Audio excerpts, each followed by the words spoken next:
Bro, kalau tadi Ya, kita ngomongin striker nih, ini kan yang lagi rame juga nih tentang pemain Eropa. Yang udah pasti kan yang kemarin minggu lalu kan rame bahwa kita dipastikan tidak pakai pemain yang kita omongin itu 4 orang tuh keturunan. Enggak lah ya, udah batal. Tapi kan ada problem baru nih. Pemain-pemain Eropa kita kan beberapa masih tanda tanya akan bergabungnya kapan gitu kan. Egi Maulana kan juga masih tarik ulur tuh dilepas sama klubnya. Ada ya, awalnya kan dibilang dia baru dilepas setelah penyisian berakhir gitu kan. Kemudian ya. maju lagi PSSI klaim bahwa pertandingan kedua udah bisa main, Sintayong ngomong gitu. Tapi pemilik klubnya di sana kan ngomong Bentar dulu, bentar dulu. gimana? Egy Maulana nih klubnya apa nih? Namanya ribet tuh. Senika. Sendika. Ya, Nah, gini nih. Ini klub bayar gajinya telat, tapi nggak ngelepas juga Egy ke timnas kan kurang asem. udah baca berita loh. Iya udah nggak kan? bayar, udah nggak gajian. Gak gajian si Egynya ya. Egy mau memperkuat timnas, masa nggak dibolehin juga gitu kan? Ya, iya. Artinya ini klubnya lagi bermasalah. Egi jadi pemain utama dan dia kemarin baru jadi pemain terbaik Asia, pemain Asia kan, Asia AFC. ya. Ya pekan ini kan itu terbaik di Karena dia Eropa. beberapa kali cetak gol di beberapa pertandingan Ya, terakhir kan. ya, ya ini yang menurut gua memang ketar-ketir nih. Karena Egi ya tadi kita ngomongin tentang sistem permainan yang dibayangin Sintayong dari lini kedua, Egi ini kartu truf nih hitungannya kan. Karena dia pemain yang diharapkan ngatasin kebuntuan, bisa cetak gol dari lini kedua gitu kan. Menurut gua memang pantas ketar-ketir dan Egi kalau kita mau jujur juga bersama Evan Dimas kan, pemain yang beberapa tahun terakhir yang siapapun pelatihnya nyaris selalu dipanggil gitu kan. Iya, iya. Tambah satu lagi, Witan. Witan Sulaiman gitu. Nah, Witan udah bergabung. Udah aman lah ya.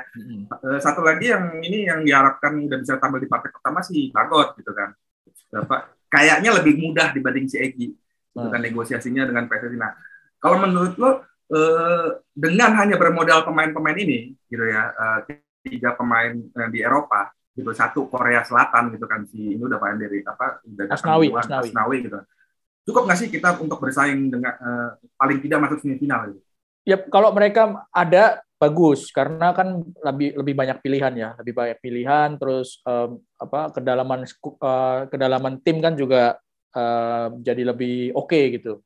Cuman kalau dilihat dari posisi setiap pemain ya, kalau Bagot itu bisa dibilang oke, dia pemain bagus ya waktu kita pertandingan uji coba dia tampil sekali. Terus tahun Afghanistan kalau nggak salah ya. Afghanistan. Kualifikasi dia main cepat juga. Ya. Bagot ini kalau untuk stok pemain belakang yang di tengah kan ada banyak sebetulnya, ya kan? Ya. Ada Victor Igbonevo, ada Fahrudin, Ryuji ada nggak di situ? Ryuji ya ada kan? Juga. Kan ada kan ada 3 udah pemain back tengahnya, ya kan? Nah ada Bagot ini sebenarnya kan kalau ada juga oke gitu, tapi kalau nggak ada sudah ada 3 orang itu ya. Entah ini dia nanti si Bagot ini nyusul atau enggak. Tapi kalau untuk Egy ini cukup krusial sih perannya ya.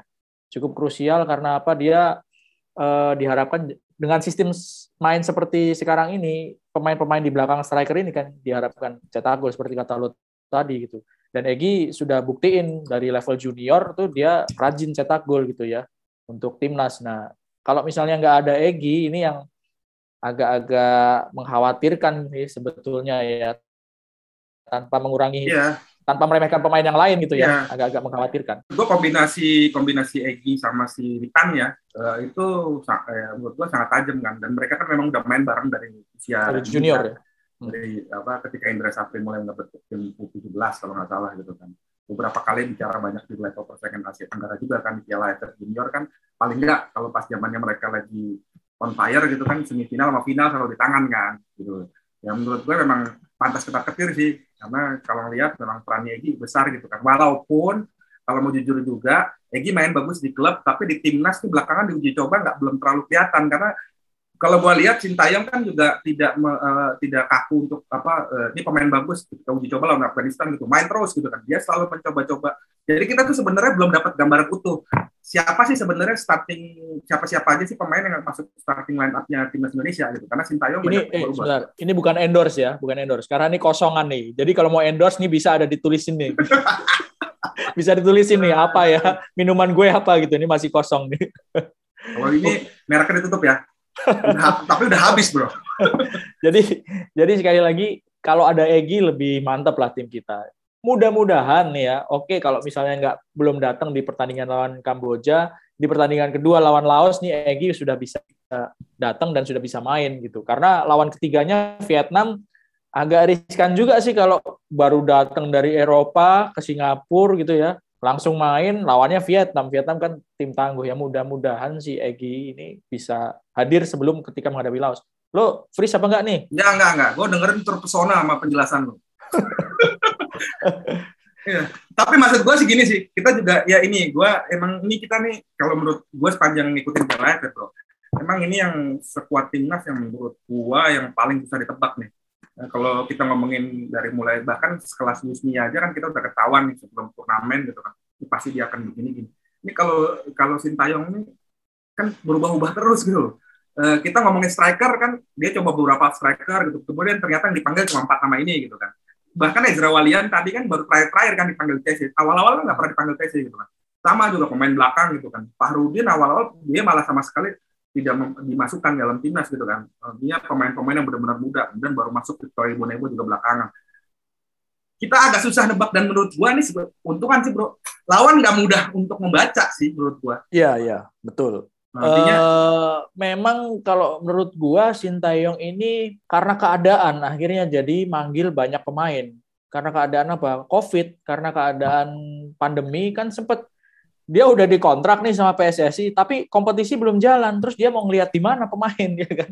Iya. Kan hanya dari bank data aja paling kan. Siapa yang pernah dipanggil ke timnas gitu kan? Kalau misalnya ada anak-anak junior ini kemarin lagi main, dia baru bisa inventaris gitu kan. Memang Sintayong punya kesusahan karena pandemi. Ya, kompetisi nggak ada ya kan.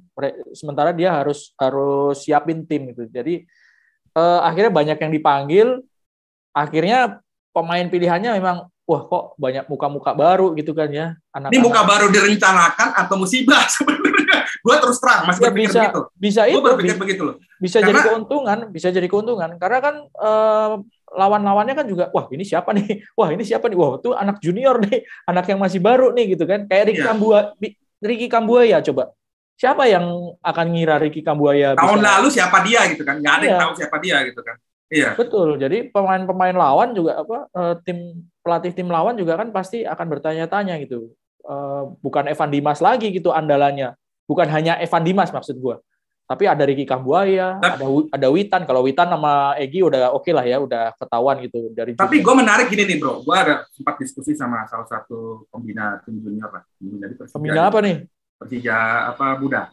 Oh, kirain pembina klub renang. Iya. Maksud lo nyelam gitu. Ya, gue cerita sama si Ganesha Putra kan, dia kan incas di pembinaan Indonesia ini. Waktu itu kan discuss gini, ya gue sama kan pertanyaan gue ini, Sintayong kenapa ya banyak pemain yang punya nama gitu ya, kok disimpan. Dia bilang gini, bro, satu pertama pandemi dia sudah sesuai. Pertanyaannya ketika pas pandemi, waktu itu kan kita ininya ke Piala Menpora ya, Piala Menpora.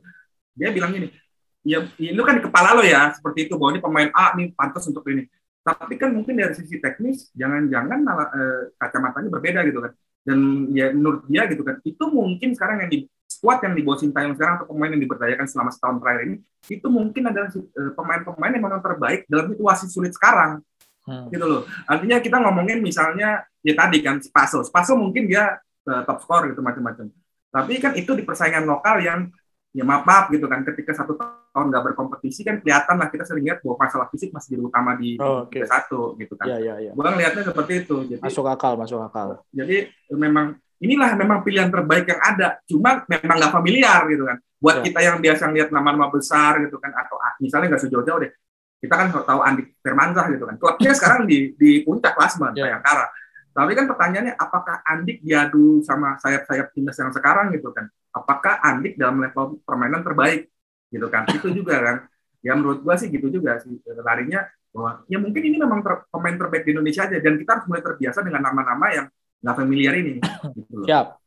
Lanjut lagi nanti di segmen ketiga karena kita akan bahas lebih detail siapa pemain-pemain yang paling tidak berpengalaman ya di tim ini. Oke?